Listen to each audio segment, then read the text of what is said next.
cars heading for cover. We're just about ready to get this one back underway. Live entering the finale here at the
exciting action here today, Eric.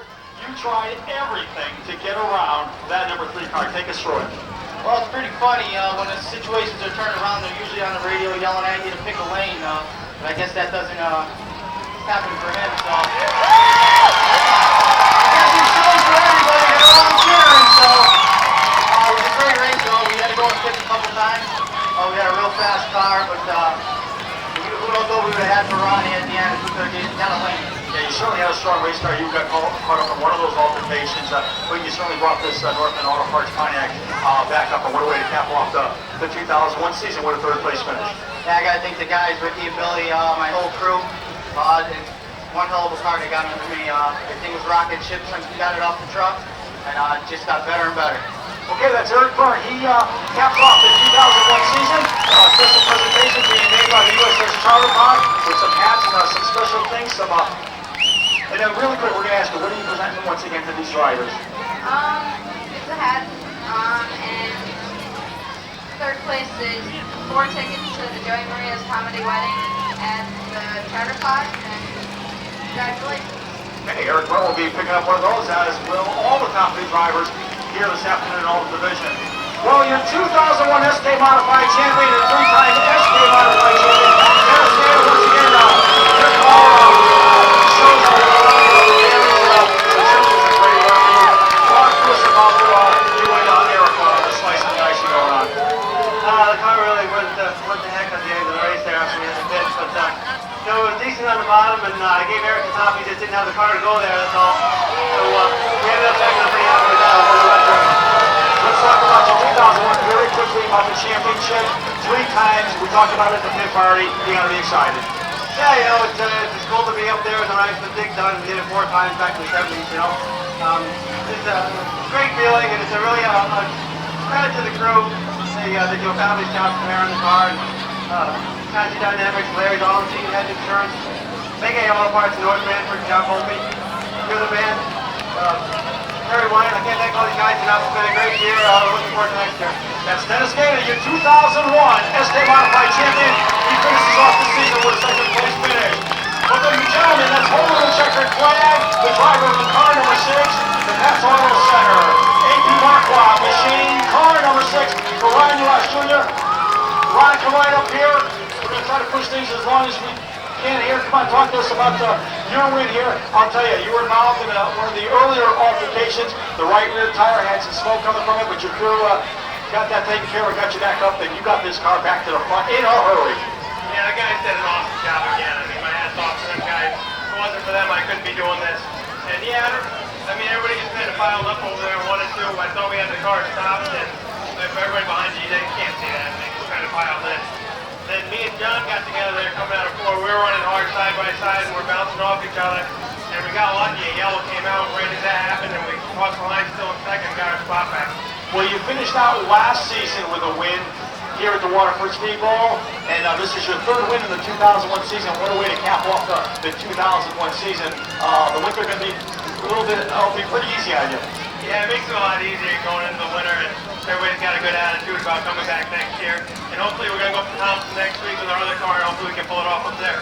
Okay, that's Ryan Ulas Jr., of course, some proud sponsors on this car as well.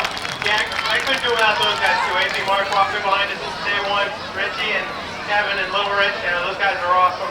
Pat's Auto Center came on board with us. I mean, we can't thank these guys enough. We got TK's Custom Auto, he came on board this year also. MJ Sawchuck again, my hydraulics, and Larry put a great motor in this thing.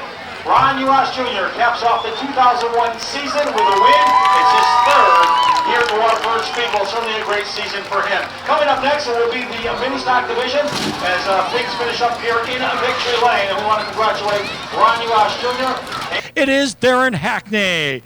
Starting back in the 16th position, he will go to the back of the field, though, when we get the green flag. He'll be driving car number 87 out of Colchester, Connecticut. The BEB Exterminating Lighthouse Signs entry, car 87 for Jeff Pearl. Starting 15th, driving car number 85 out of Westerly, Rhode Island. Driving the Viking Supply Delaney Plumbing entry, it is Sal Gasson Jr. Starting 14th, 4-time feature winner in the 2001 season, out of Mansfield, Connecticut. Currently runs 3rd in the... There you have it. We're ready for the mini stocks. Back upstairs to Mark Fish. I'd like to add gentlemen and lady, start your engine. Of course, Cheryl Riley on the outside of row number 1. Of course, a great driver, a former champion at the Riverside Speedway. And of course, we also have something else we'd like to send out to one of the drivers. And of course, the driver and his wife. A happy 18th wedding anniversary to Carol and Dave Sylvia. Of course, Dave, the pilot of the 88 automobile out there. He's in the second row on the outside. And of course, a big happy wedding anniversary to Dave and Carol. Of course, that's from his team, his family, his friends, and of course, the folks from Dwayne Doors 15 Sportsman crew also sending along best wishes on their 18th wedding anniversary. Of course, business at hand once again, $1,000 presented by Randy Dickerson and the folks at Matco Tools to win this one. Of course, busy afternoon for Randy. Not only is he given the command to start the engines and start the race, he's going to serve in the flag stand, and then he's going to run back over to the truck, 10% off of the tools in the back of that truck. So make sure you stop by and see Randy. Of course, Gary, this is going to be a shootout. No question about it. We saw a tremendously hard-fought SK Modified race just a few moments ago, and this promises to be equally exciting as we make our way through our feature events here this afternoon. 5 divisions of racing on tap. And the cars pull away on the front row. Once again, Rick Joseph and Cheryl Riley side by side. Of course, Sean Manning and Dave Sylvia in the second row. Looking our way back, of course, Rich Brooks in the 65. Of course, he is indeed sponsored by Matco Tools, one of his major sponsors on the side of that race car. He's side by side with Brad Caddick as they make their way around the track. Of course, as we mentioned before, right now, Bruce Thomas holds a 26-point lead over Brandon Plemons in the points race for the mini stock. So anything can happen here this afternoon. A championship on the line as these drivers making their way around the track. And of course, they are very, very close to each other, as Bruce Thomas Jr. side by side with the 81 of Phil Evans, and Brandon Plemons back there in the row right behind him, side by side with Dan Darmstadt in the 53.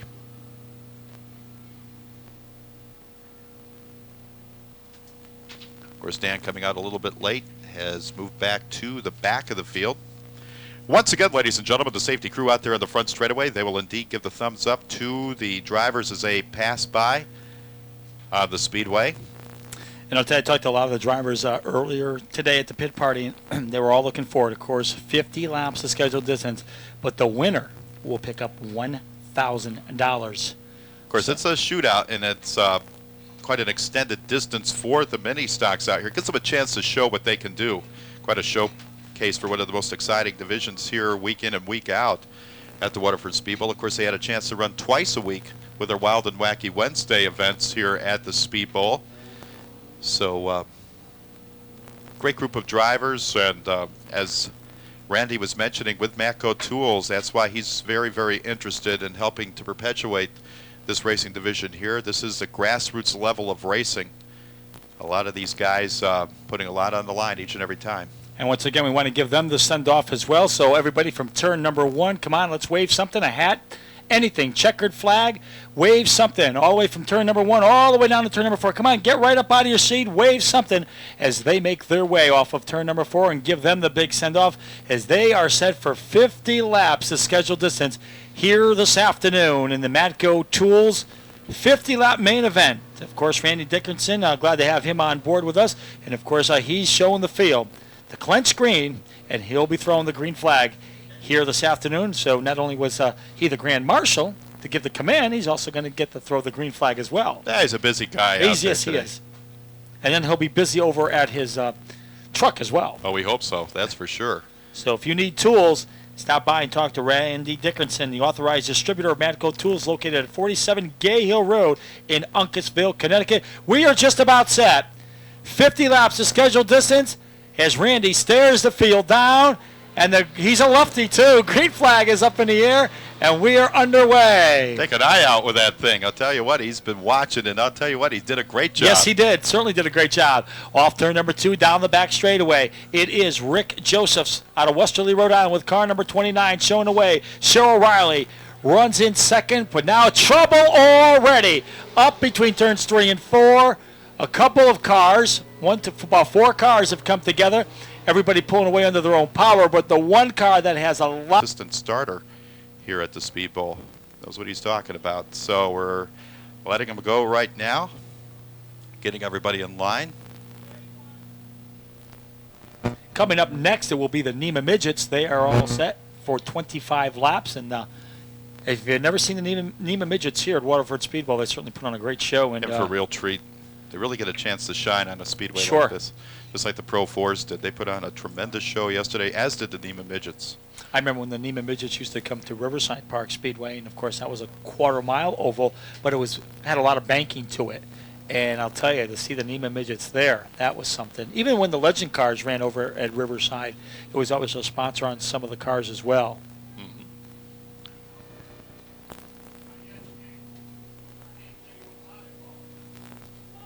So right up front, it is car number 29, Rick Joseph. Right alongside the number 99 for Cheryl Riley. We'll get to see her husband come out a little bit later on, Glenn Riley, who will be competing in the late model division. Of course, Glenn is our free market analysis of your home located on Route 12 in Gales Ferry, Connecticut. When buying or selling a home, only an experienced, high-energy team will give you satisfaction. John DeWolf, of course, is the sponsor of the number 72 SK modified machine that Ed Reed Jr. drives. Green flag is back up in the air, and we are back underway here at the Waterford Speedbowl for the mini stock division. 50 laps is scheduled distance as they exit off of turn number 2 and work down the back straightaway. Rick Joseph is in command, but here comes Sean Manning. He is challenging for the second spot as he now works down to the inside of Cheryl Riley off of turn number 4. Well, when you hear that sound, it's either the mini stocks or a swarm of bees, Gary, and it's like a swarm of bees going around the speedway right now as the cars are side by side most of the way. Rick Joseph, however, has the 29 on the point and what we call the clean air running out there by himself. They're going to go 3 wide now. Cheryl Riley sticks the nose of the 99 in between Sean Manning and Rick Joseph. Joseph real high up on that white line. He's going to watch the rest of the field go by. Well, Rick Joseph got caught up, as you mentioned, Mark, up on the outside. Everybody's trying to sneak down to the inside as they're 3 wide coming off of turn number 4. And generally when you see some 3 wide action here at the Waterford Speedbowl, the mini stock division, you got to hold your breath because you don't know what's going to happen next. No question. But We've right got now, some more back there in the pack, that's as you right. can see. Burton now is trying to work down to the inside, trying to take that spot away. But in the meanwhile, off of turn number 4 is trouble, and the 85 goes around. Everybody else will get around. That is Gasson Jr. as the number 12 machine is getting the black flag. Of course, the number 12, certainly one of those talented drivers, Roger Perry, and the Hometown Oil entry pulls down to the center of the infield. That's right. And so one of those talented drivers out of the ocean state of Rhode Island to come over here in the mini stock division. Of course, he's going to have to park it over there behind the wall. But right now, Sean Manning having things his way as he has the 77 out on the point. That's the Tierney Brothers Package Store Portland Transmission Special leading the way out there by himself. But here comes Jeff Miller in the 54 to challenge, and Phil Evans. We talked about Phil Evans trying to regain that early season form. Well, Gary, he's doing it right now as he's in the 3rd spot on the speedway. Off turn number 4, back down to the stripe. Sean Manning in command at this time. The number 54, Jeff Miller, runs in 2nd. Brandon Plemons is also trying to work his way to the front, as well as a problem on the number 31 machine as he is slowed right here on the front straightaway. As now you can see that car limping up in turn number 1. And we'll have to keep our eye on that as everybody else takes evasive action down below. But battle for the number 1 spot. Jeff Miller trying to take a peek down to the inside of the Manning machine as car number 31 has now worked its way over into turn number 2 as caution on the speedway. So caution coming out for car number 31. That is Tom Silva out of Waterford. Season. He will not return for the 2002 season, referring to Jeff Miller. Green flag back up in the air. We're back underway as they run side by side. But look at that second row. You have Brandon Plemons and Phil Evans off turn number 2 down the back straightaway. Battle for the number 1 spot. Here comes Manning down to the inside, but here comes Miller. He's trying to push the nose of that hood out into the number 1 spot. Can he do it off of turn number 4? Well, let's see what he could do. Sean Manning's been holding on to that lead for quite a while, but Jeff Miller wants to go out on a winning note right now. He's being followed down the track by the number 2 man in the point standings, Brandon Plemons. Of course, Brandon would like to see what he could do to improve on his point situation, as he is a mere 26 points behind the leader. Bruce Thomas Jr. is trying to get by Joe Godbout right now. Bruce Thomas Jr. up there by Cheryl Riley and nose to tail with Joe Godbout in the 37 as they make their way around the speedway. Sean Manning still holding on to the lead as we tick down below 40 laps, 39 laps showing on the scoreboard. I'll tell you who's very, very impressive is the number 34 of Jay Stewart now as he tries to work up to the inside of the number 35 machine, of course. That is the number 35 entry for Bruce Thomas Jr. as he tries to take that spot away. Of course, Bruce Thomas Jr. trying to pull off a championship here this afternoon. No question about it, but Brandon Plemons putting the pedal to the metal. Right now he's trying to get by David Sylvia. And, of course, Jeff Miller has dropped off the pace just a little bit. A few moments ago he was challenging for the lead. That challenge taken up now by Phil Evans in the 81, the Pageant & Sons Auto Body, number 81. He's side by side with the 97 of Trudeau. Well, Dave Trudeau. Dave Trudeau has 4 feature wins to his credit in the 2001 season.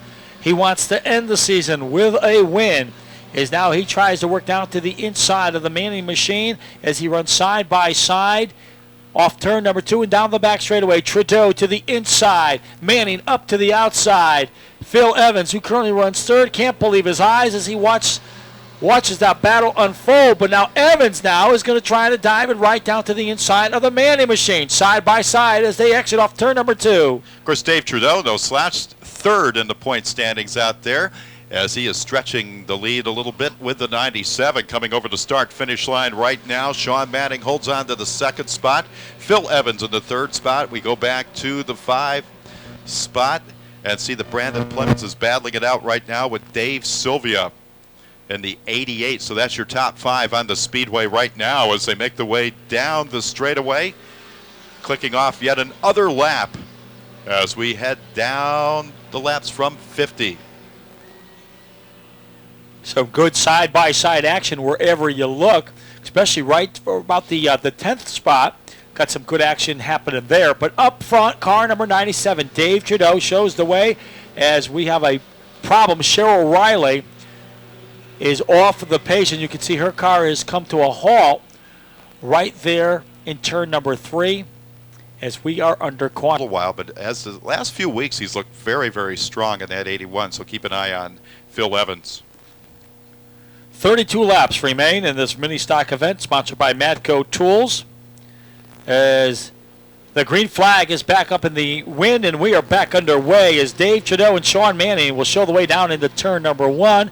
But the driver that will have the advantage will be Trudeau off turn number 2. He'll take Phil Evans along with him. Here's the battle now for third. Brandon Plemons now takes a peek down to the inside of the Sean Manning machine as they run side by side off of turn number 4. No question about it, Gary. We have some great racing all over the speedway as they are slicing, dicing, making their way around there. Bruce Thomas Jr. in the 35 trying to make his way up there towards the front. He wants to sew up the championship for 2001 with a win here today, but he's got a lot of area to cover before he can do it. Dave Trudeau, currently third in the points, is leading this race. He and Phil Evans battling it out up there towards the front. Brandon Plemons, the man in the number 2 spot in the points. He's right in front of Jeff Miller right now, and Sean Manning as he works his way to the front. Still plenty of great racing left to go. Anything can happen. Of course, $1,000 on the line if you cross the finish line first. Down the back straightaway, Dave Trudeau with car number 97 shows the way. Phil Evans runs second. third. It is Brandon Plum. Trouble up in turn number 4. One car goes around. Everybody else will take evasive action, and everybody else will get through that with no problem. Also involved James Ricks Jr. Showing on the scoreboard.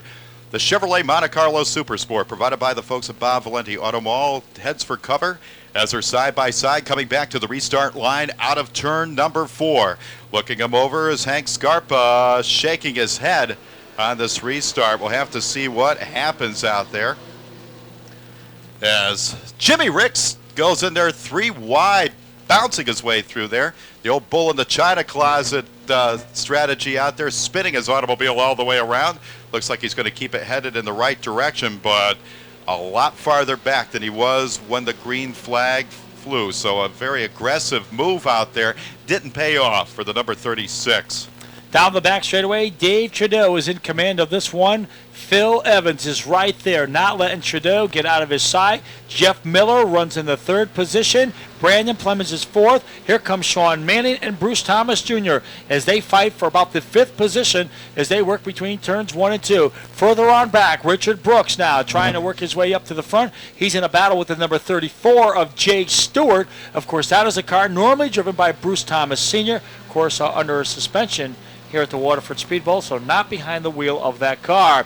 Back up front, I think Phil Evans may have something for the 97 machine. Car number 81 trying everything he can possibly do to get around that car. We saw the cross flags from the flag stand halfway through our feature event here. The Matco Mini Madness out there. You talk about Mini Madness. Mark Zanardi, the 0-1 of Nate Appel and Rich Brooks were 3 wide as they made their way out of turn number 4. Bouncing around out there. These guys are putting it on the edge. They know time's running out. They all want to compete for that $1,000 winner's share provided by Randy Dickerson from Matco Tools, and so they're all working their way to the front right now. It looks like Phil There's Evans trouble on the back straightaway. Trudeau sideways off the track, and he took quite a shot out there. You can see the back bumper hanging off that automobile. Well, 2 drivers going for the same position, and you can see a problem for our leader, the 97 of Trudeau. Now trouble up in turn number 2. The 34 of Jake Stewart.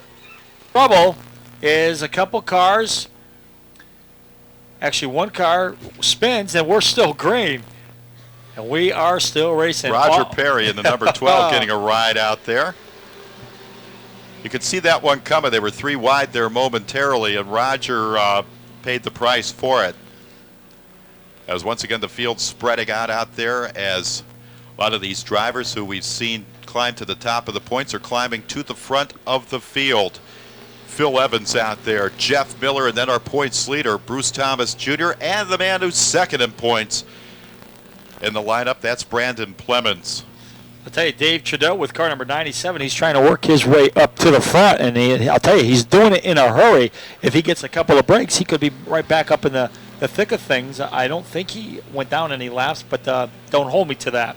One car receiving the black flag, don't know which machine it could be. Might be John Kelly out there. Of course, Chris Burton's a car we've been kind of keeping an eye on. Chris had a couple of feature wins during the season and not performing, I don't think, up to his expectations this afternoon. John Kelly indeed heading into the scale area in the infield, so it looks like it might be the end of the day for the number 60 from Gales Ferry.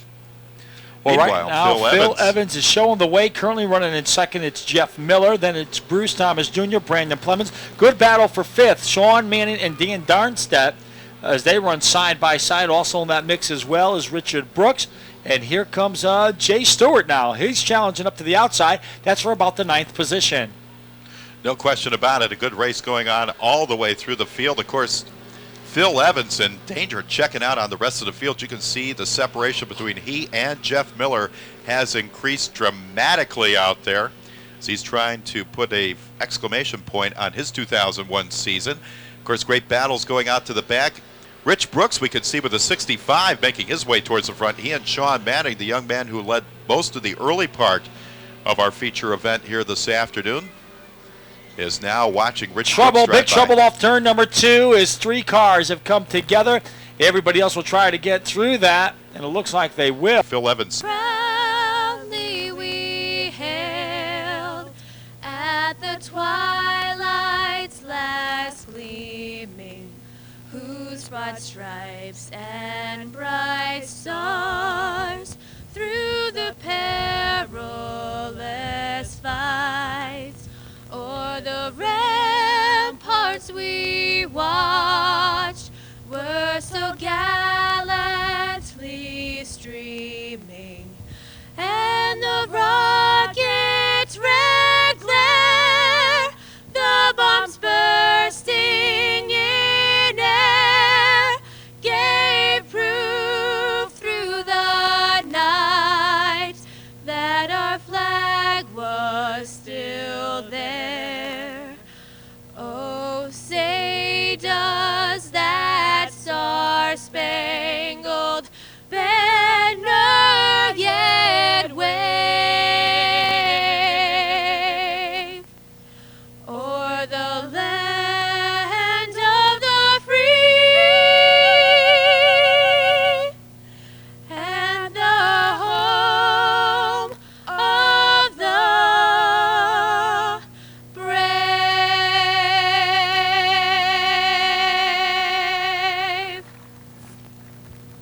But right now, it's time to go racing as the green flag goes up in the air as Phil Evans and Miller show the way down into turn number 1. Jeff Miller's going to grab the top spot. Evans to spin in front of the entire field. Everybody's going to miss him, but they collect themselves in the process down the back straightaway. Cheryl Riley, one of the cars involved, along with the 12, trying to pull away for Roger Perry. Caution back out quickly. So caution away. It's Miller in the 54 and Bruce Thomas Jr. that lead him down. Brandon Plemons going to try and get that third spot away as they run side by side down the back straightaway. The Brooks car, a little out of shape for the 65, kind of stacked everybody up in the outside lane. But off of turn number 4, we're going to get a lap in, and out front at the line, it'll be the 54 Miller. So Miller now leads the way down back into turn number 1. Bruce Thomas Jr. trying to work up to the outside. In the meanwhile, the battles for third off of turn number 2. Brandon Plemons now trying to work down to the inside, trying to take that third spot away. The man right to the outside of him will have to fall back into fourth. That is Dan Darnstedt. But the driver that's on the move is Richard Brooks with car number 65. He's about in the 7th position right now, but he's trying to work his way to the front, and he's doing it in a hurry. Yeah, Richard Brooks had a poor restart in the 65, has since gained some spots, back up into the top 10 in the 65, trying to gain some ground.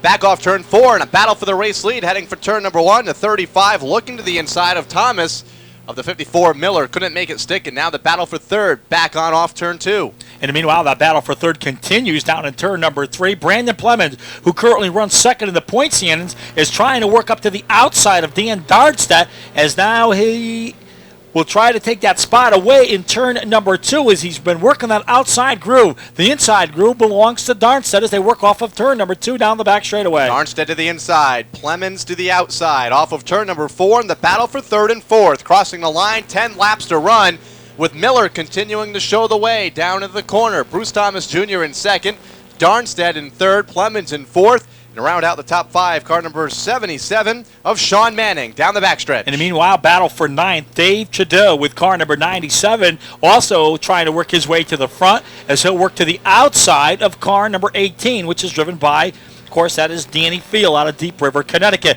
But right now, up front, it is Jeff Miller showing the way. Bruce Thomas Jr. runs second. The battle continues for third. Plemons to the outside, Darnstedt to the inside. It's a good battle as they work past the stripe. Fourth time by side for the third and fourth spots with Darnstedt. Couple of cars collected on the front straightaway. The 81 gets the worst of it.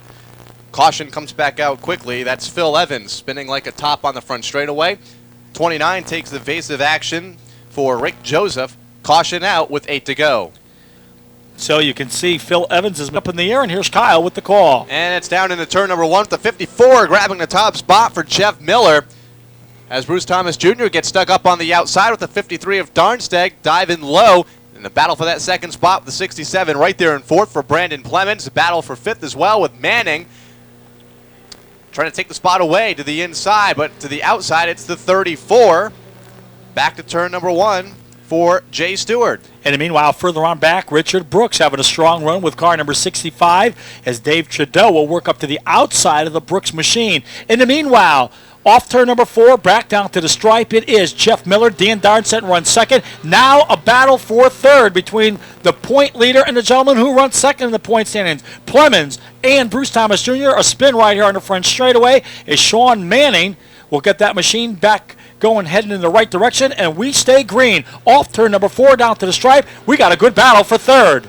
Great battle for third. 3 cars looking to go 3 wide into the turn. Didn't work with Darnstead getting caught up in the middle with the 67 looking to the inside for Brandon Plemons. That's the battle for second, third, and fourth with Bruce Thomas Jr. sliding back into fourth. Here comes Jay Stewart up the inside of Dave Trudeau for fifth and sixth. And that was also a great battle as well, as Dave Trudeau has been running very strong on the outside. Problem up between turns 3 and 4. That will bring out another caution. And some of the machines involved there you can see the 88, the 60, the 29. John Kelly, one of the rookies in the 60, pulls away from Gales Ferry, Connecticut. This will allow the... As the green flag goes back up in the air, we're back underway, and it's Jeff Miller that shows the way down into turn number 1. Brandon Plemons will follow the tire tracks of Miller off turn 2. Plemons down the back straightaway, falls into second. Then the battle for third between Darnstead and Bruce Thomas Jr. Jay Stewart run in fifth, trying to get that spot away from Trudeau, who runs the outside. Back to the stripe and 3 to go. Good battle there for third. It's continuing down between turns 1 and 2. Darnstead to the inside of Bruce. Now trouble off of turn number 2. The leader, Jeff Miller, and the second place driver of Plemons goes around. They'll work it off back to the stripe, and it is Bruce Thomas Jr. in command. 54 Miller pulls away. Caution is out. And it's Junior, Bruce Thomas Jr. with the race lead. Eric Burgoy's taking evasive action through the infield over on the back straightaway. This puts Dave Trudeau up to second. He wasn't even a factor 2 laps ago. Mired off the corner. There's the green.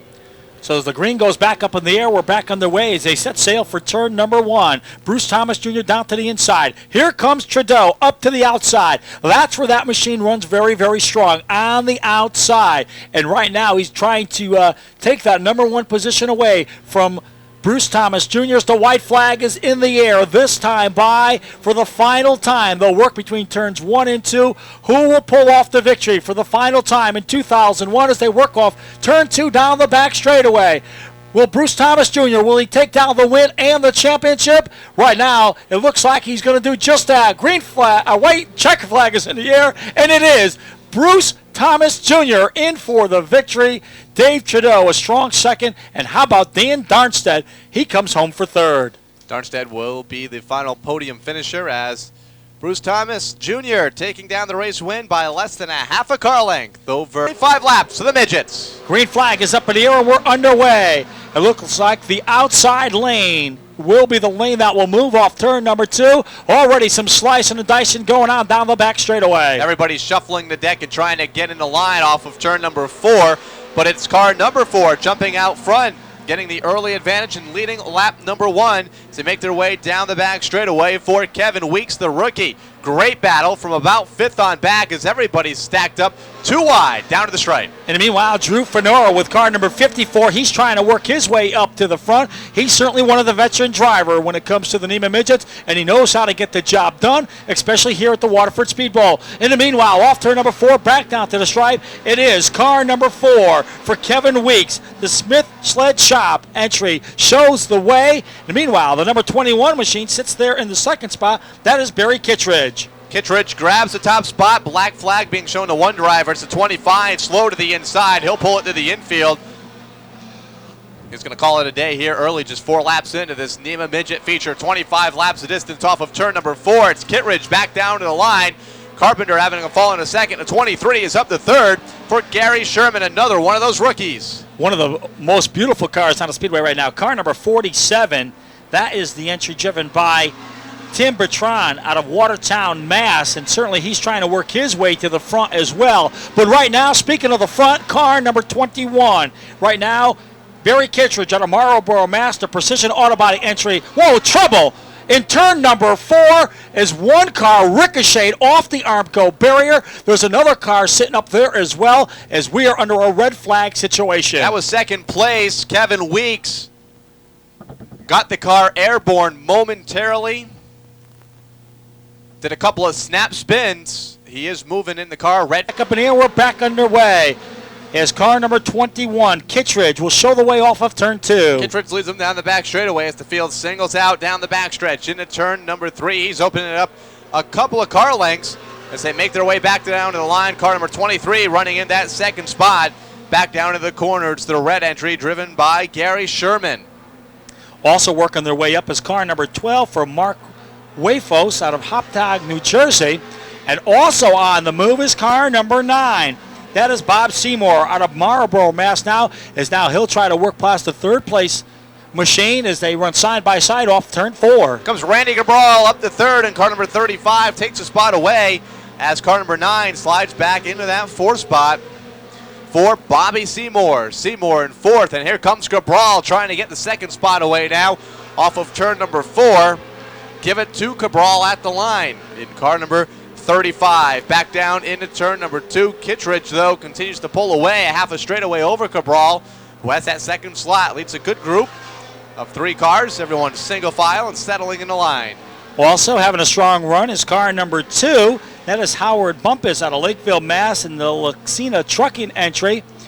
But in the meanwhile, the class of the field is car number 21. Car 21, Barry Kittredge, the Marlboro, Mass. driver, trying to pull off a victory here this afternoon at the Waterford Speedbowl, as he'll work off turn number 4 and back down to the stripe. Currently running in 2nd, it is car number 35 for Glenn Gabrell out of Plymouth, Mass., the Millbrook Motors entry. Cabral running in that 2nd spot with the 23 in 3rd for Gary Sherman. As the race leader crossing into turn number 2 for Kittredge. Holds an entire straightaway over Randy Cabral in that 2nd spot. Sherman in 3rd with the 7 in 4th. Make that the 9 in that 4th spot. The white entry driven by Bobby Seymour. The 10 lap marker has been given to the field. 10 more circuits around this beautiful speedway. As car number 21, Barry Kittredge, the Marlboro, Mass. driver, going to try to find victory lane here this afternoon. Right now, he's looking very, very strong with car number 21 as he's in a class all by himself out in front. Kittredge, race leader, down into the corner. Cabral in 2nd and has broken away from the battle on back into 35. It's a 23 and the 9 going at it. Give the 9 the spot for Bobby Seymour. 23 to fall back into 4th for Gary Sherman, one of the rookie competitors. Laps winding down, 6 to go. Rolling up next will be the Sportsman feature event. 50 laps of scheduled distance for them. But in the meanwhile, we need to put this one into the record books for the NEMA midgets as Kittredge will flash across the stripe. As once again, he'll work down between turns 1 and 2. Smooth line off of turn 2. Certainly with a strong race car here this afternoon. Kittredge down into turn number 3, looking to the inside off of turn number 4, and 4 laps to run for the NEMA midgets for 2001. Back into turn number 1. They put a lap on the 46 of Rudy Botcher. 2nd place, down into the corner. 1 car slow. It looks like Randy Cabral. Was in 2nd. So that machine slows down into turn number 3. So some kind of a problem on that machine. Some smoke coming out of the 9X as we're in the closing stages here in the NEMA Midget event, as the 2-lap marker has been given to the field, this time by 2 more times around the Waterford Speedbowl, as Kittredge works his way down the back straightaway. Once again, works his machine up into turn number 3, off turn number 4, back down to the stripe. He can see the white flag in the air this time by, as he'll work off turn number 2 for the final time in the 2001 season, the NEMA Midgets. And it looks like the number 21, Barry Kittredge out of Marlboro, Mass. He'll take down the victory. 2nd will go to car number 12. And 3rd goes to car number 9, and that is the 9 machine for Bobby Seymour. So there is your top 3 machines, but when it was all said and done, car number 21, Barry Kittredge, in for the win. Kyle Carpenter finishing in 2nd in the 12, having a great run. Coming up through the field with the 9, a run in the 3rd for Bobby Seymour. But what a tough break for Randy Cabral. Cabral in 2nd with just a few laps to run. Something amiss in turn number 2 and pulled it into the infield over on the back stretch, and we'll finish this one 4 laps down. First win for the driver of car number 21 in the New England Midget Association for Barry Kittredge.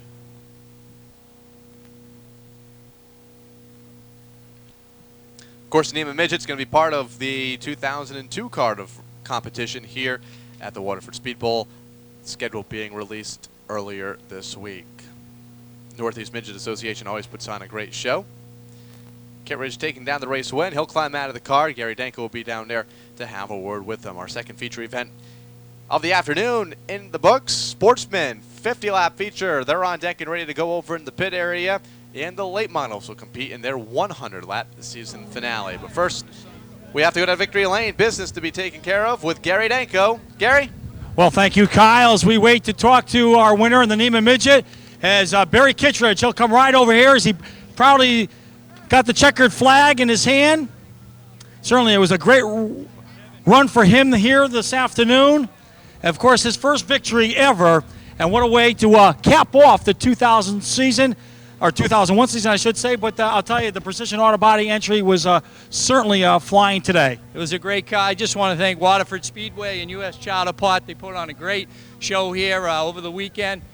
This is a great track for midget racing, and I appreciate to be here. How does it feel to get that first win ever? You know, I've ran second here 5 times in 2 years, and I've led a number of laps here, but it feels good to get my first win at Waterford.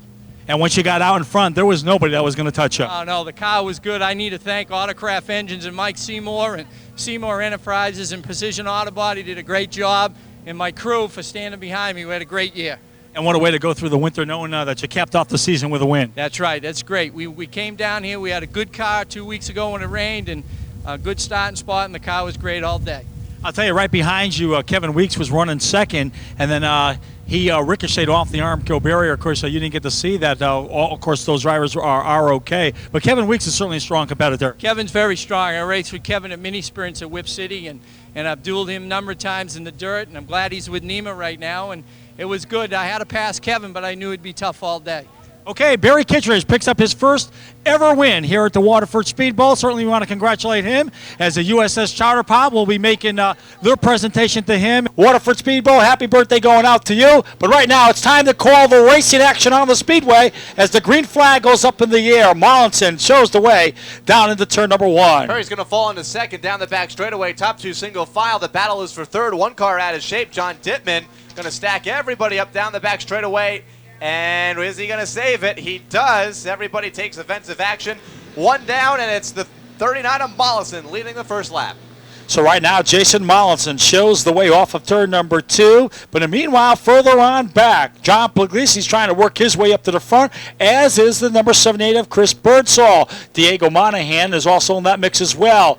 But having a very strong run so far, Moose Stoughton with car number 9.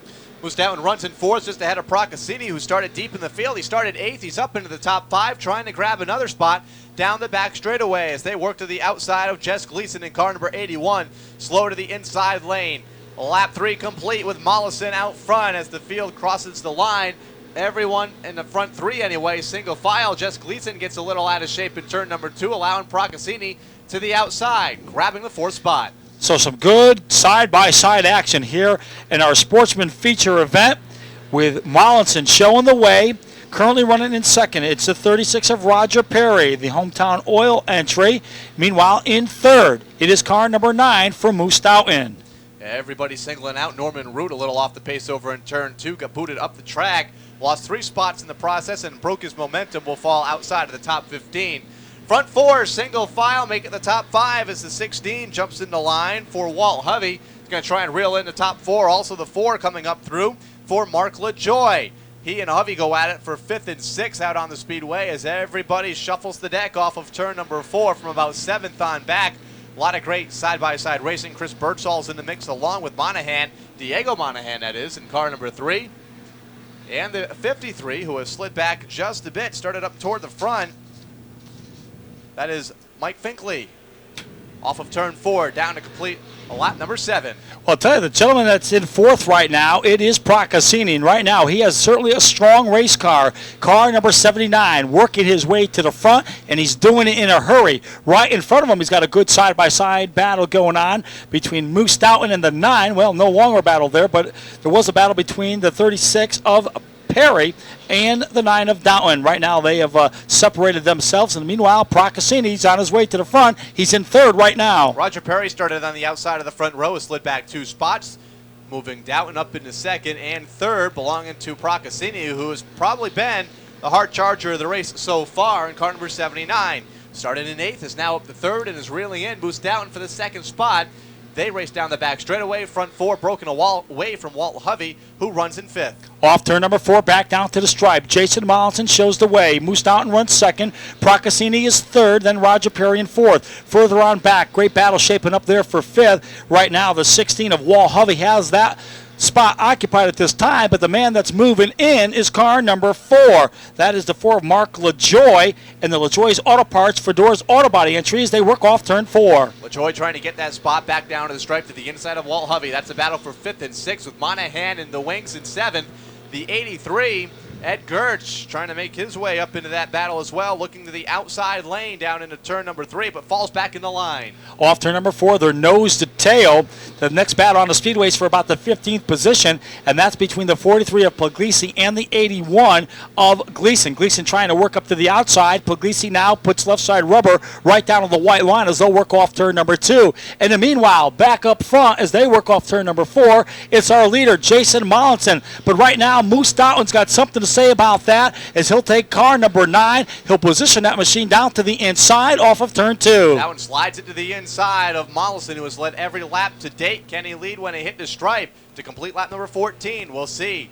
Off the corner, down to the line, and he leads it only by about 5 inches over Moose Downton, who is there, and up alongside as they run side by side. Procaccini's in 3rd with Roger Perry rounding out the front 4, all grouped nose to tail and side by side down into turn 3. Well, great battle for the number 1 spot. Moose Downton with car number 9 works his machine right down to the inside. Melanson is up to the outside. The best seat in the house, it is Procaccini, but also closing in as well, it is car number 36. That is Roger Perry, the Hometown Oil Steve Shaw Excavating entry, as he currently runs 4th. In 5th, it is the number 16 for Walt Hovey, but right behind him, great battle going on between Diego Monahan and LaJoy. LaJoy to the inside, Diego Monahan to the outside. Ed Gertz going to try and get around them both down the back straightaway, but has to fall back in the line. Now peeks a look to the inside of Diego Monahan, who slides back a spot. So some good action on the speedway. This is our Sportsman feature event. Of course, Sean Monahan a few weeks ago took down the 2001 championship for the Sportsman division. He right now runs with car number 31. And meanwhile, car number 3, speaking of Monahan, that's Diego Monahan, Sean's brother, who is off the pace. As right now you can see that machine just limping around the speedways. He positions himself right down below the white line. He has been shown the black flag, so some type of a problem on car number 3. What a way to end the season. Not a way Diego wanted to end the season, but he will get that car out of harm's way and get that down in the center of the infield. But right now, the gentleman on the move, car number 9 for Moose Downton. Procaccini runs 2nd. In 3rd, it's Mollinson. That's a great battle for 3rd between Mollinson and Perry. Mollinson led the opening 14 laps of this feature event, has since slid back to 3rd, with Moose Downton getting by a couple of laps ago. Jim Procaccini followed suit. He's up to 2nd, with Mollinson 3rd, Roger Perry 4th, Walt Hovey in 5th. But it has competition, though, off of turn number 4 for that spot. Ed Gertz looking to the inside, gets a little out of shape here on the front straightaway, and will remain in the 6th position. Right now, everyone's singling out Jack Aquilina up to 7th in car number 11. He started deep in the field, back in 22nd, already up into the top 10, running 7th as they make their way back down to the line. Approaching halfway here pretty quick already. 22 laps complete. Well, the top 10 nose to tails. They work it off turn number 2. The best battle on the speedway now. It is between Puglisi and Dwayne Dorr. Puglisi will take that spot away down the back straightaway. Dwayne Dorr certainly has had a great 2001 season. He's picked up a couple of victories and certainly very, very impressive in 2001. Watch for some strong things from that team in the 2002 season. In the meanwhile, up front, Moose Downton trying to cap off the 2001 season in the Sportsman division with a win. Of course, he'll be up in a little bit later on in his late model machine as well. Right now, he's showing the way off turn 2 with car 9. It'll be the cross flags this time off of turn number 4, signifying halfway home in the Sportsman feature event. 25 down, 25 to go, and it's Moose Doughton out front. Procaccini in second. They have created a large gap between Procaccini and third place for the 36 of Roger Perry. Everybody's shuffling spots. Walt Hovey's up to fourth in car number 16 with Ed Gertz rounding out the top 5 in car number 83. He wants the spot from Hovey off of turn number 4. Jack Aquilina is in the mix along with the 39 of Jason Mollison. The 4 sliding back just a bit. He started up toward the front for Mark LaJoy. He started 10th. Now gets out of shape over in turn 2, losing a spot to Chris Birdsall in the 79 and also Dwayne Dorr in the 16. So some good action here in our Sportsman feature event. But right now, the class of the field, car number 86 off the pace, as he will bring that car down into the center of the infield. But right now, as we told you, 2 drivers in a class all by themselves. Moose Doughton, your leader, and Jim Procaccini, who runs in the second position there as he's trying to close in on the number 9 of Moose Doughton off turn 2. And meanwhile, further on back, battle for 5th there, as Aquilina was in the mix. Also in that mix as well, it is Walt Hovey, as we got some good action from about 5th on back, Kyle. Walt Hovey has the spot. Ed Gertz looks to the inside. He's going to take the position away back down into turn number 1.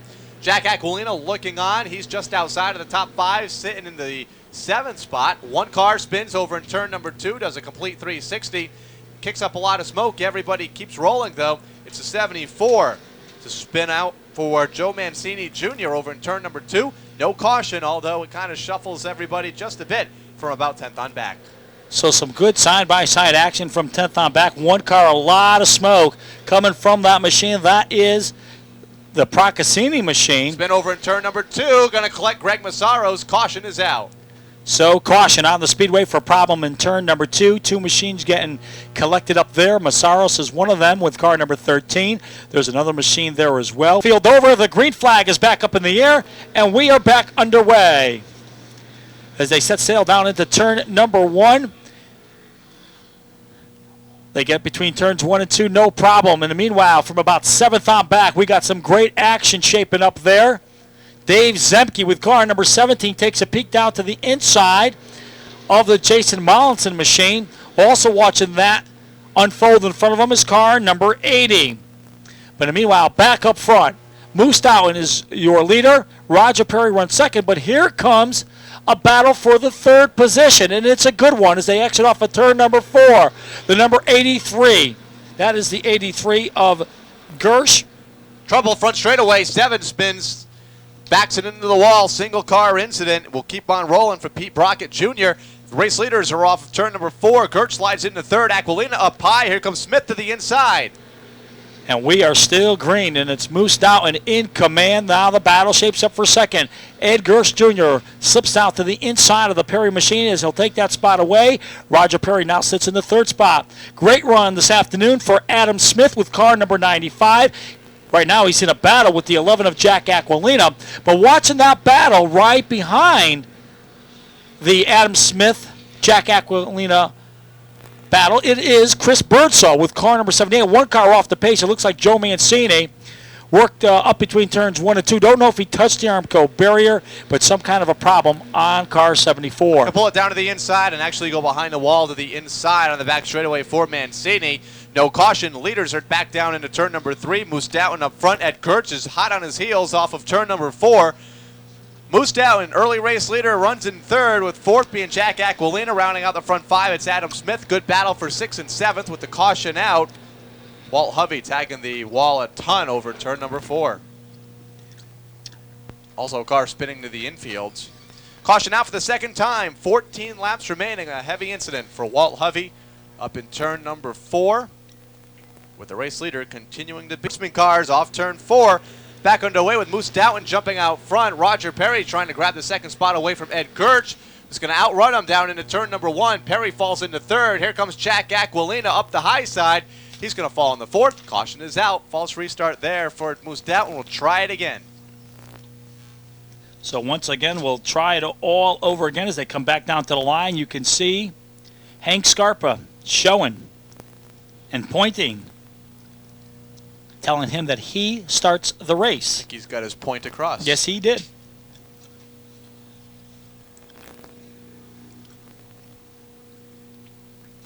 Well, you talk to a lot of people, Kyle, and people who come only once in a while and don't know. It is the starter that starts the race. It is not the lead car.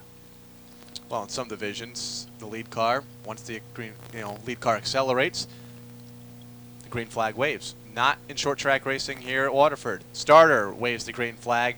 The leader has no say in when that flag's going to fly. Off turn 4, back underway. Even Steven down into turn number 2 with Ed Gertz to the outside, hanging tough in the outside lane in car number 83. Doughton battling back to the inside down into turn 3. So a good battle for the number 1 spot as Ed Gertz Jr. working up to the outside, takes the spot away, coming off turn number 4. Moose Doughton now runs second.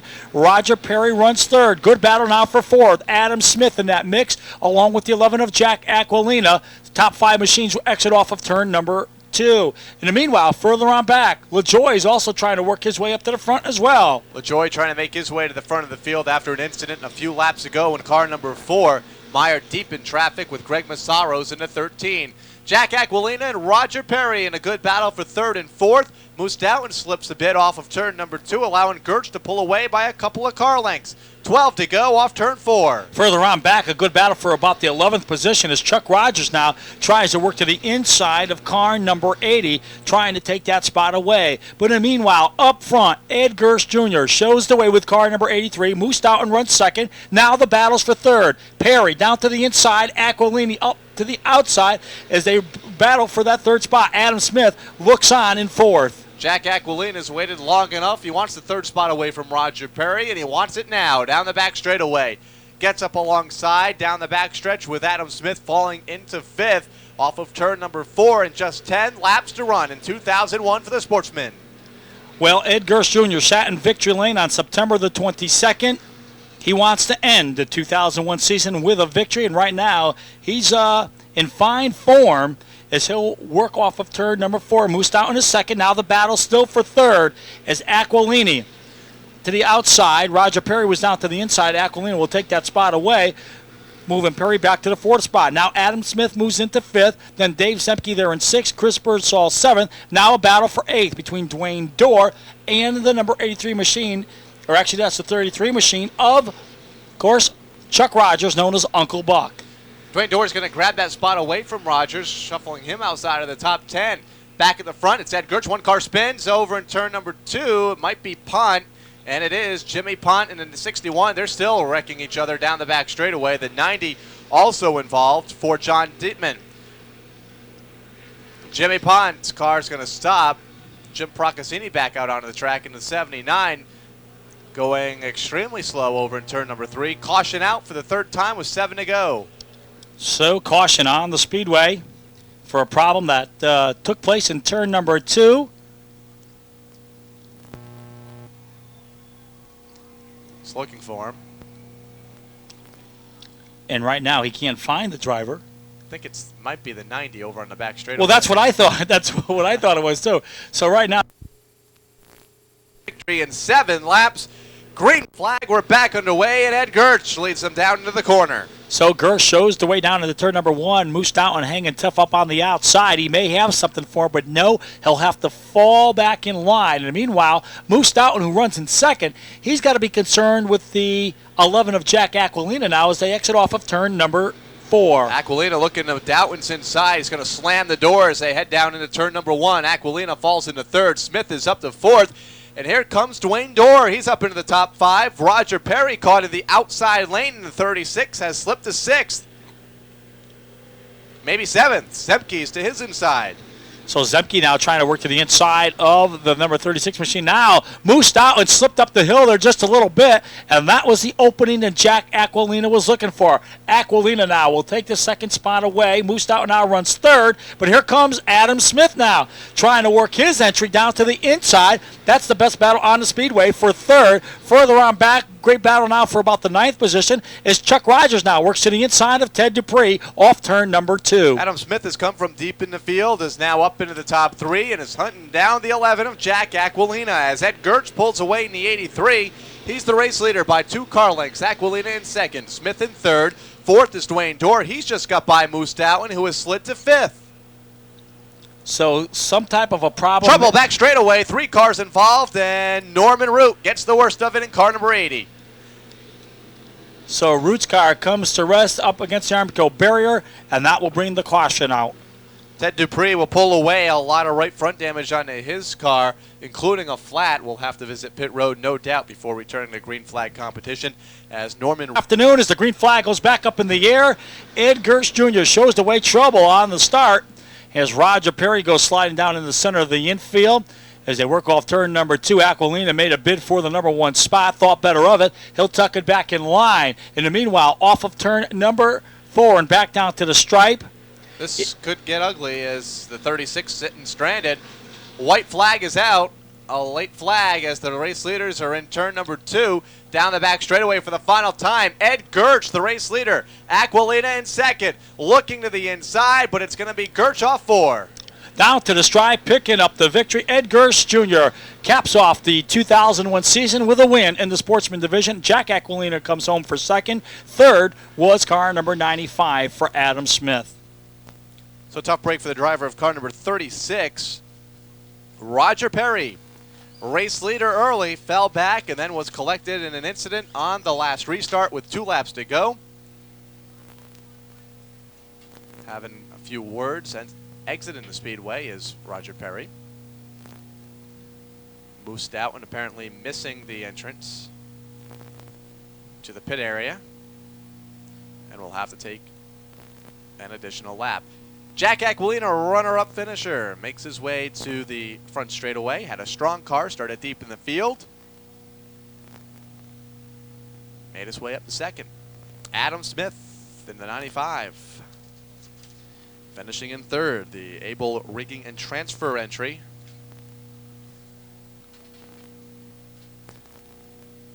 Second and third have made their way back to the front straightaway area. Gary Danko making his way down trackside. He'll have a word with him in just a moment. Ed Gersh crosses the scales over on the back straightaway. Race winner will make his way around for the photos here in just a minute. Let's go down to Gary. Well, thank you, Kyle. Adam Smith climbs out of the number 95 machine. Jack Aquilina comes over and congratulates him. And Adam, certainly a great run for you this afternoon here with car number 95. And certainly it's been a great 2001 season for you as well. Yeah, it has. This has been our first year here at the bowl, and we absolutely love it. This place is great. This car's really been working good the last couple of weeks. And, you know, we hate the season's ending because the car's really working good. Of course, you got a win back in June. Certainly you got to be happy with that and everything that took place in 2001.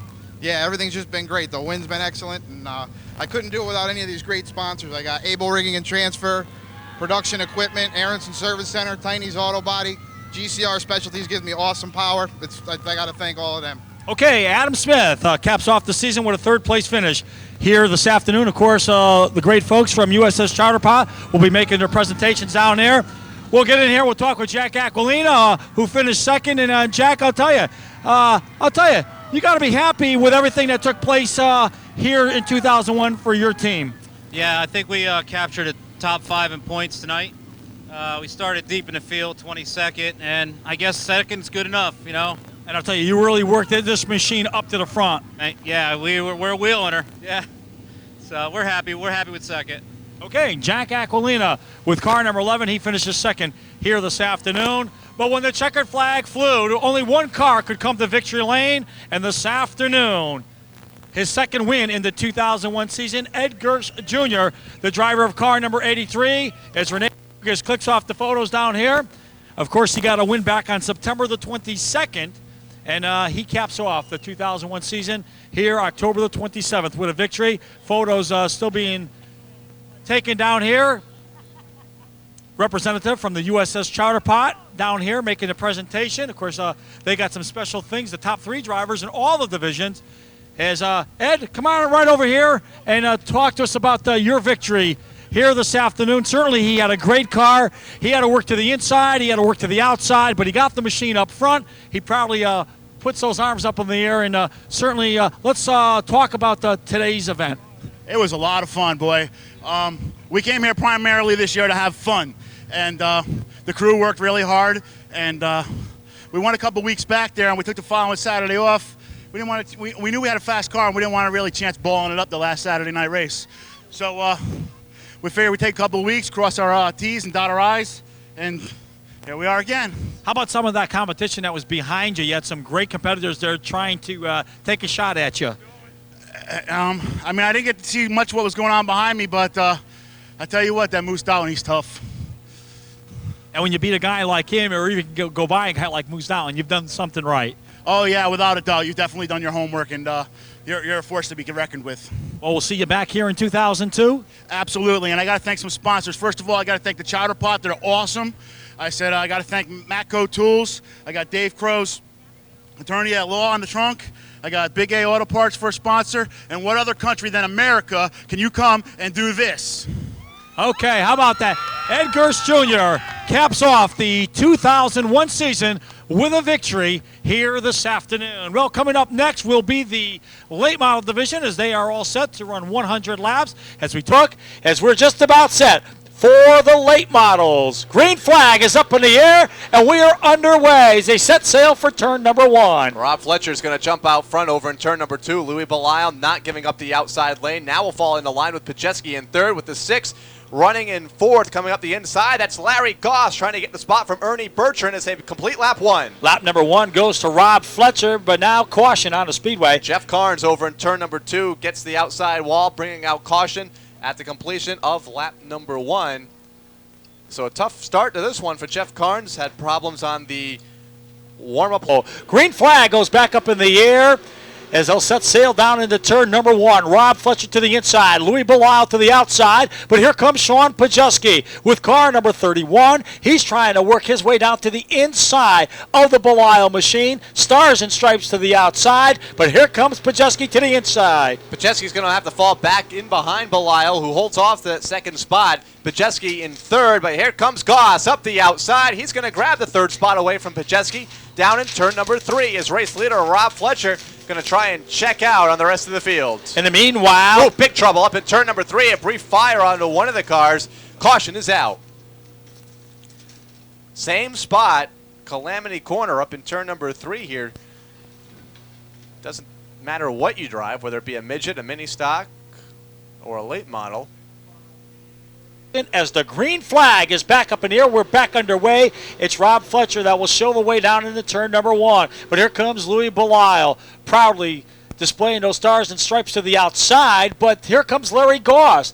Goss now trying to work down to the inside, trying to take that spot away. He'll get a fender to the inside of the Belisle machine and take that spot away in turn 1. Glenn Riley cracks the top 4s. Pajeski slides back to 5th. As they race down the back straightaway, could be a change for the race lead in turn number 3. Goss had a look to the inside of Fletcher. Fletcher slammed the door off of turn number 4, holds the race lead to complete 15 laps. And meanwhile, further on back, Alan Coach with car number 90. He's in a battle now with the 19 of Phil Rondo. Now, those gentlemen right there are going for the championship. You got Hutchins right there in the mix as well as they exit off the corner. Side by side, Ernie Bertrand in the 00 sliding backwards. Paul Dorothy's to his inside. Mark St. Hilaire's got around him off of turn number 2, and here comes Corey Hutchins. Again, a good battle for the top spot between 2 drivers. Rob Fletcher, who's led the entire race distance. Here comes Goss to the inside. So Goss now taking a peek down to the inside, trying to take that spot away as they run side by side. Now Goss has a fender right up to the machine of Fletcher's. They run side by side off the corner. Who will it be back down to the stripe? Give it to Goss. Mark it as lap number 18 for Larry Goss. Fletcher has to fall into second, a car length behind. Goss down the back straightaway. Glenn Riley in third. Paul Dorothy's up to 4th. Fletcher gets loose in turn number 3. He's going to lose second. And by that, car skating up the hill, that opened up the door for Glenn Riley, as now he'll work his machine down to the inside, take that second spot away, and it looks like Paul Dorothy, the USS Chowder Pot machine, he's clawing his way up into the 3rd spot as they exit off of turn 4. Paul Dorothy grabbing that spot back down to the stripe. He's up to 3rd. St. Hilaire now opens the door, gets inside of Fletcher, who's going to slide possibly outside of the top 5 when all is said and done down the back straightaway. Fletcher right now runs in 5th with Corey Hutchins looking to his inside. Alan Coates, Sean Pajeski, who was up at the front earlier, has now faded and is barely clinging on to the top 10. Car number 31. So some good side-by-side action from about fifth on back, where Corey Hutchins is in a battle now with Rob Fletcher. Fletcher now starting to slide backwards with that entry. In the meanwhile, drivers moving their way up, Alan Coates and Corey Hutchins. Hutchins in the 36, Coates in the 90. Single file down the backstretch and getting around the number 7 of Norman Root down into turn number 3. Race leaders off of turn number 4, back down to the line. Larry Goss is out front, Riley in second, Paul Dorothy in third, Mark St. Hilaire is up the 4th, Corey Hutchins rounding out the top 5, single file down the backstretch with Alan Coates in 6th, Paul Hurd in the 32, then it's Rob Fletcher, early race leader, followed by the 73 of John Materis. In the meanwhile, here comes Paul Dorothy with the USS Chowder Pod entry now, as he's going to try to find room around the number 99 of Glenn Riley. Also making their way up, it is car number 3, Mark St. Hilaire. Corey Hutchins will follow the tire tracks. Trouble back straightaway, 2 cars involved, the 11-1 of those for Rich Combas. So caution out of Speedway for a problem on the back straightaway. Collecting car number 11. Coates as we get set for the green flag as it goes back up in the air, and we're back underway. Scramble there on the green. Paul Dorothy had a tough time coming up the speed. And meanwhile, here comes Corey Hutchins out to the inside of Alan Coates. Alan Coates now will run the top side of the speedway as he'll try to get around the number 21 of Paul Dorothy as they run side by side. But the best battle right now is for second. Larry Goss with car number 6 is to the inside. Mark St. Hilaire, who's had an outstanding 2001 season. He's driving car number 3 to Flanders brake and alignment entry. He'll work up to the outside of Goss. Glenn Riley has led the last 2 laps, though, becoming the 3rd different leader of the event. Goss wants the lead back, down the back straightaway. Here comes Mark St. Hilaire, and Alan Coates up the outside is in 4th. Paul Dorothy rounding out the top 5. Mad scramble back down to the line. And meanwhile, Alan Coates now has climbed up into the 4th position as he'll be in a battle now with the number 3 of Mark St. Hilaire. Watching that battle going on, Paul Dorothy and Corey Hutchins. Here comes Glenn Riley now trying to muscle his way up into the number 1 spot. Gets a little bit sideways coming off turn number 4. That's going to open up the door for Mark St. Hilaire. Now, Alan Coates is trapped behind the 99 of Glenn Riley. Right now, the inside lane is the lane that is moving, and now Alan Coates does the right thing, and he'll follow the tire tracks of Mark St. Hilaire. Everybody's making contact on the front straightaway. Mark St. Hilaire, Glenn Riley, Alan Coates in the mix. Coates got to be careful if he wants to win that championship, and right now he's in good shape with Phil Rondo still outside of the top 10 of the 19, but is gaining some ground on the outside trying to get around Jeff Carnes in the 68. That's right. Phil Rondo now is up into the 12th position now as he'll go around the Carnes machine as they exit off of turn number 2. And then meanwhile, up front, Larry Goss going to try to score a victory here this afternoon. And the finale is now Paul Dorothy goes around with the USS Chowder Pot.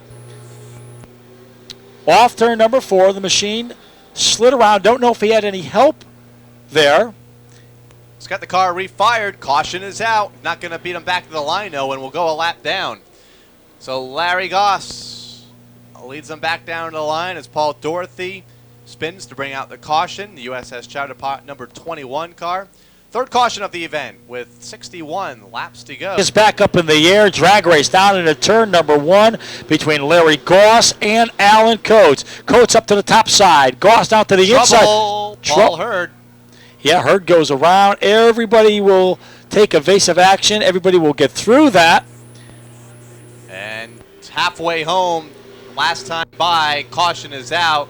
And I believe it might have been Coates at the line, the race leader over the 6. That's him. So just when we thought Alan Coates, the point leader, will show the way off of turn number 4 as the green flag goes back up into the air. Larry Goss now caught up on the outside as Mark St. Hilaire now will try to follow the tire tracks of Alan Coates off of turn 2. Down into turn number 3, it's Coates, the race leader, by a half a car length. Here comes Goss up the outside off of turn number 4, and at the line it's Coates leading that lap. 55 in, 45 to run. And a great battle at the front. Here comes Glenn Riley up the outside, and Phil Rondo has made his way back to the front. He's in 6th. Yeah, Phil Rondo has really worked his way back up to the front with car number 19 as he'll try to work around the 36 of Corey Hutchins. But right now, a battle for the number 1 spot. Alan Coates is down to the inside. Larry Goss is up to the outside. They're side by side. They're in 3. Side by side into turn number 3. Coates sliding up the track just a bit.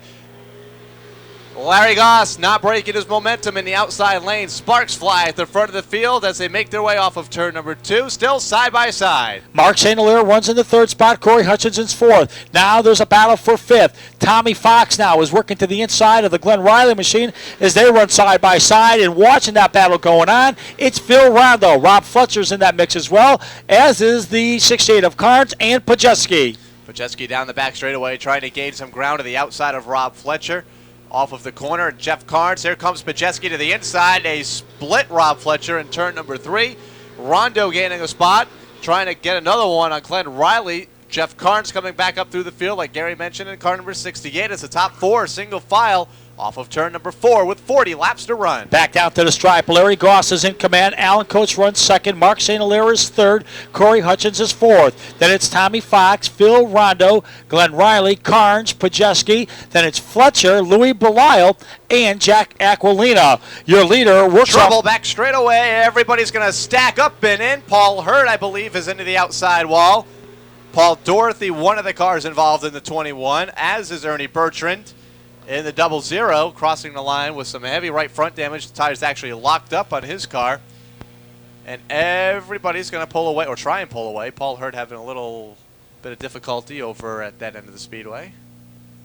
Green's back out. And it is Larry Goss that leads the way down into turn number 1. Alan Coates going to come back strong on the outside. But here comes Mark St. Hilaire and Corey Hutchins as they watch those front 2 machines just waiting for one of them to slip. Of course, Alan Coates has a lot on the line. He's trying to pull off a championship, but Corey Hutchins, he's in the mix as well, not only for a win, but also the championship. Hutchins working the outside lane down the back straightaway. He runs in 3rd by a bumper over the 3 of Mark St. Hilaire. Everybody doubled up, 3 rows back. 33 laps to run with Goss and Coates still side by side. Larry Goss now still down to the inside, and Alan Coates trying to work to the outside as they run side by side off of turn number 4 and back down to the stripe. Further on back, other drivers trying to work their way up. Sean Pajeski having a very strong run with car number 31. But Kyle, look at the field. The top 6 machines run side by side. You would think that the race just started. Double wide, back down to the line. Coates and Goss with 30 laps to go. Into the final third of this one. St. Hilaire, Corey Hutchins, Tom Fox, Phil Rondo, Sean Pajeski, and Jeff Carnes back into the top 8. Phil Rondo losing a grip on the championship. If the race would end now, it would be Alan Coates unofficially by about 10 points. Back into 3. Well, I'll tell you, I got to give a lot of credit to Alan Coates and that whole race team because you know what? Alan Coates, he's the point leader coming into today's action, but he's going for the win. He's not riding around just for the points. He wants to do it in style like Bruce Thomas Jr. did in the mini stock division.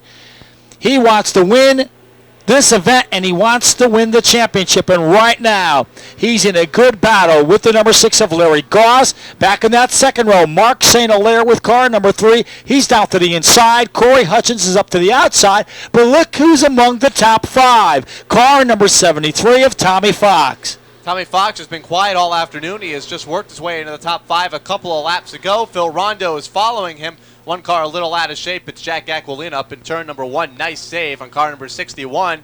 As the leaders still side by side off turn 4. It's Goss this time at the line. Goss is down to the inside. He's not giving an inch. Either is Alan Coates. Now you think Alan Coates would say to himself, well, you know what?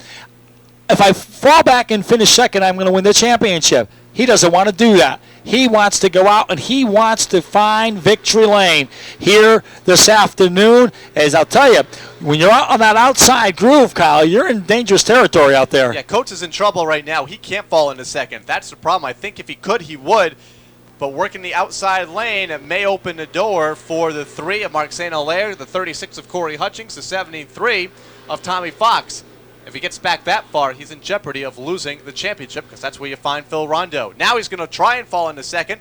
Still working the outside lane, though, is Alan Coates in the 90. And Mark St. Hilaire is trying to take that spot away from Alan Coates. As Alan Coates, as we told you, he's caught up on the outside.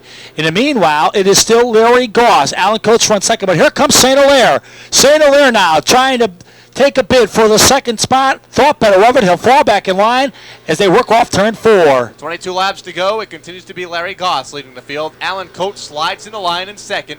Single file amongst the top 5 with St. Hilaire in third, Corey Hutchinson fourth, Tommy Fox fifth, Phil Rondo, championship contender number 2, running in 6th.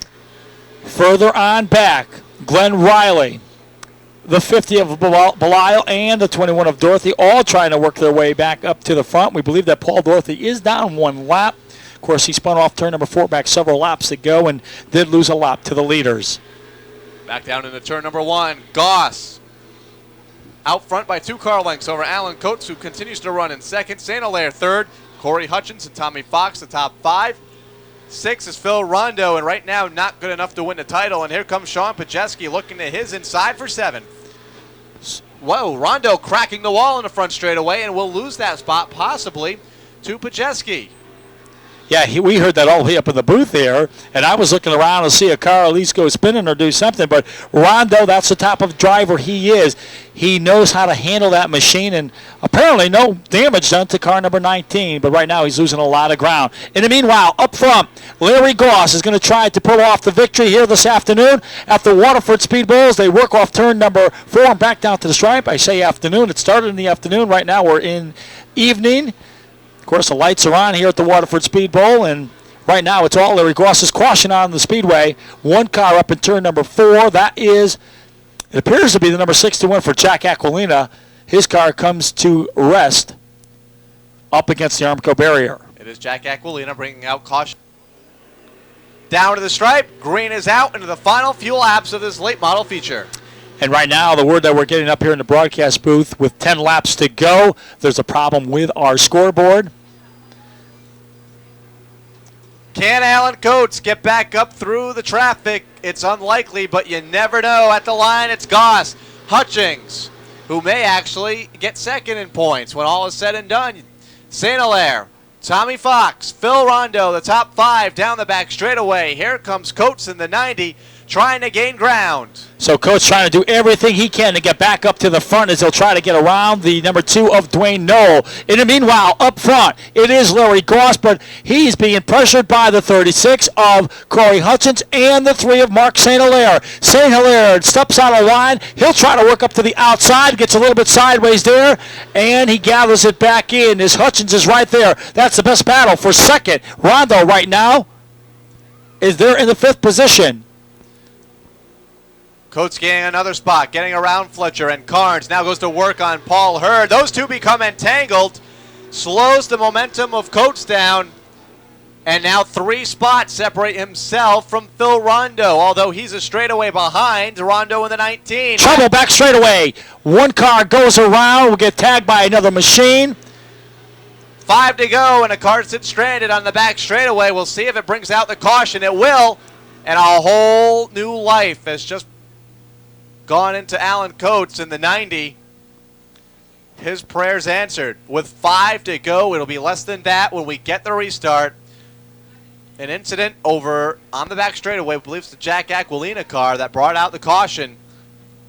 Mark St. Hilaire, I don't think so, but the green does go up in the air as they work off turn number 2, down the back straightaway. And here comes the caution. You knew that was coming. So Alan Coates was wasting little time. He had already got around about 5 cars by the start-finish line. They're going to put them all back into their proper spot. And right now the flag was pointed to Mark St. Hilaire once again. The starter starts the race, not the competitors. Caution back out. We'll hold 1 more lap to kind of realign the field. This is an important restart for everybody because every position is so critical, especially for Rondo and for Alan Coates. So right now the cleanse screen given to the field. You can see Hank Scarpa pointing to the number 6 machine, saying, okay, guys.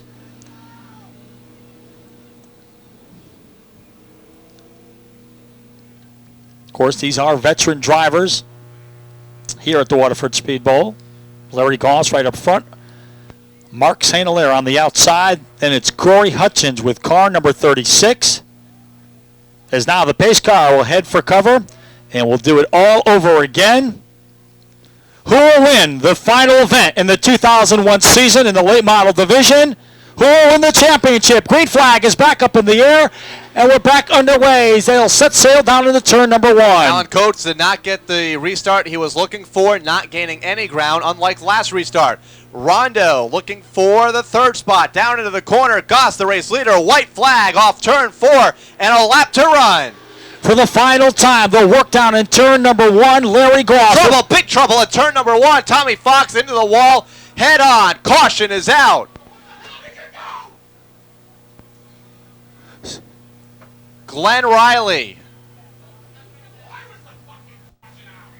Also, we're back underway. Larry Goss, Mark St. Hilaire, bring him down into turn number 1. St. Hilaire is up to the outside. Larry Goss now with the advantage off of turn number 2. But here comes St. Hilaire with a lot of power underneath the hood of the Flanders brake in alignment number 3 as they work off turn number 4 down to the stripe. The white flag is in the air this time by. The white flag will surrender to the checker for the final time off of turn number 2 and down the back straight. The late model division, October 20.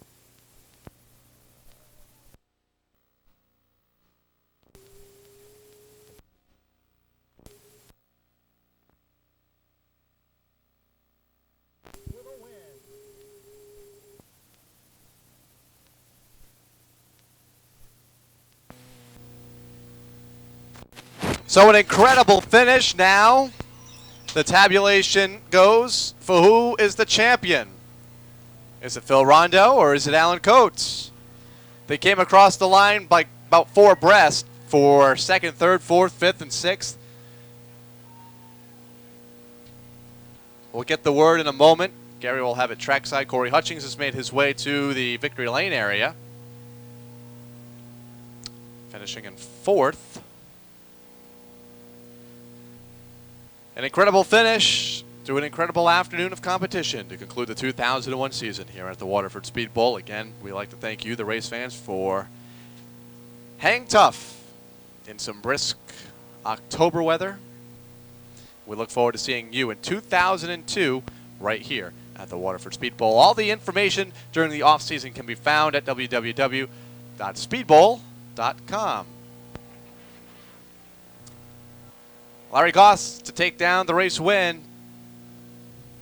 Gary Danko heading down trackside. We'll have a word with our top 3 competitors in just a moment if he can get down trackside. Quite the crowd over in front of the gate area. Somebody not happy with somebody.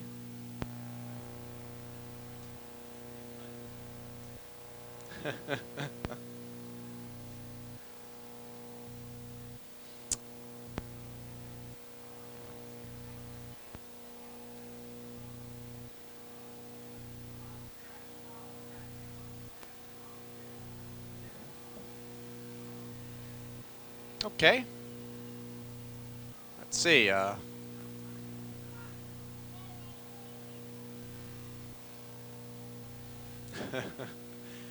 Phil Rondo has crossed the scales over on the backstretch. Larry Goss celebrates over in turn number 2 in fine style.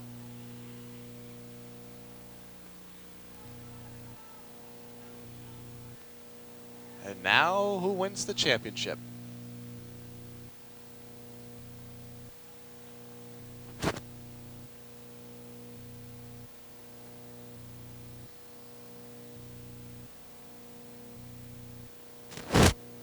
All the numbers being tabulated up here trackside.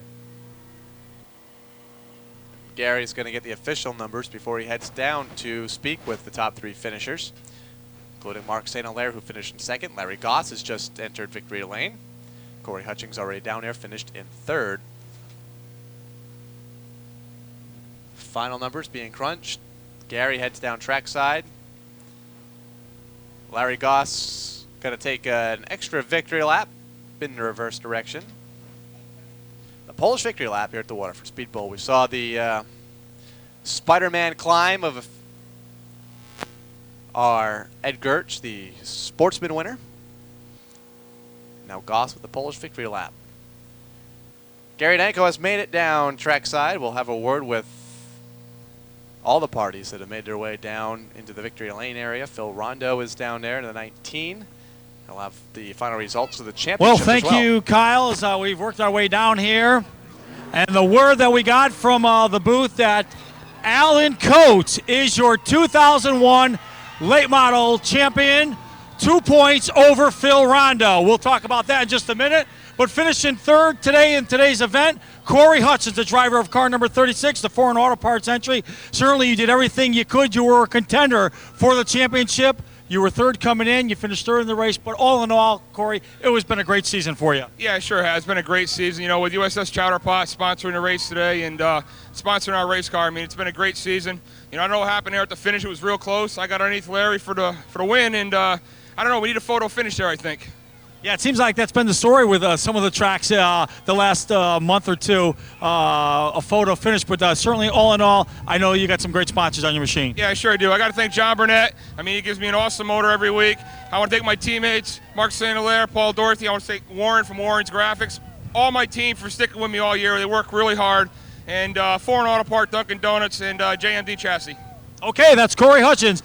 Great run for him here today at the Waterford Speedbowl. But how about Mark St. Hilaire? He's had an outstanding 2001 season. He showed that this car could find victory lane. He did it on numerous occasions in 2001. A little bit short today, but all in all, great job. Mark, the Flanders braking alignment number 3. Thank you very much. Yeah, the guys at Flanders braking alignment, they had the car on the alignment machine, and that's what makes this car go around the turn so nicely. Really got to thank the guys at Chowder Pot. They're the reason why we're here. Thanks very much. My crew did an awesome job. Larry drove an awesome race, the best one I've ever seen him run. Okay, so great job by Mark St. Hilaire, the driver of car number 3. But Larry Goss found victory lane here this evening at the Waterford Speedbowl on the USS Chowder Pot finale. Congratulations in order from everybody as the trophies are proudly being displayed in front of car number 6. Larry, come right on over here. I'll tell you, what a race. I'll tell you, you drove an outstanding race here today at the Waterford Speedbowl. Tip of the cap to you, your crew, and your sponsors. Ooh, I don't know what to say. I want to thank Waterford Speedbowl, Chowder Pot, for putting this race on. I want to thank my crew. My crew's been awesome. I mean, I wouldn't go to victory lane like I am now without this bunch of guys. I do everything for them. I'd like to thank Midas Muffler, Roboco Racing Engines, Magnum & Son, Stadium Motors, TLC Speed. I already said it. He already said Magnuson's. Oh, yeah, he's got quite a few sponsors on this machine. Yeah, New England Pizza. I just want to thank the fans for this year. I wish I was up in the top 3, but next year we're coming back with a ball. Okay, that's Larry Goss. He's the final winner in the 2001 season in the late model division. Certainly a tip of the cap to him.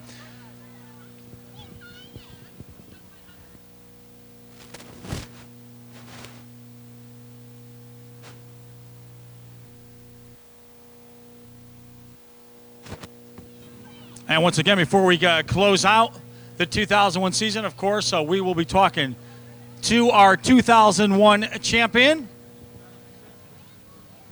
Once again, we want to thank you, the race fans, for coming out to the Waterford Speedbowl in the 2001 season.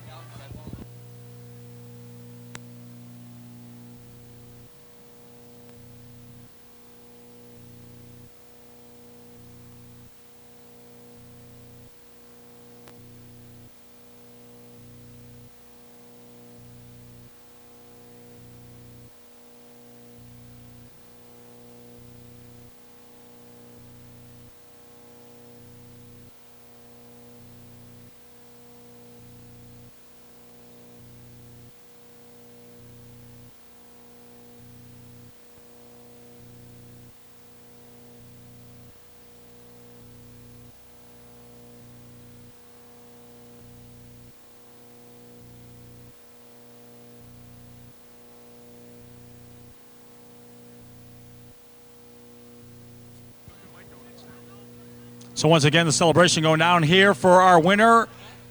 Larry Goss picks up the victory. Certainly, what a way to cap off.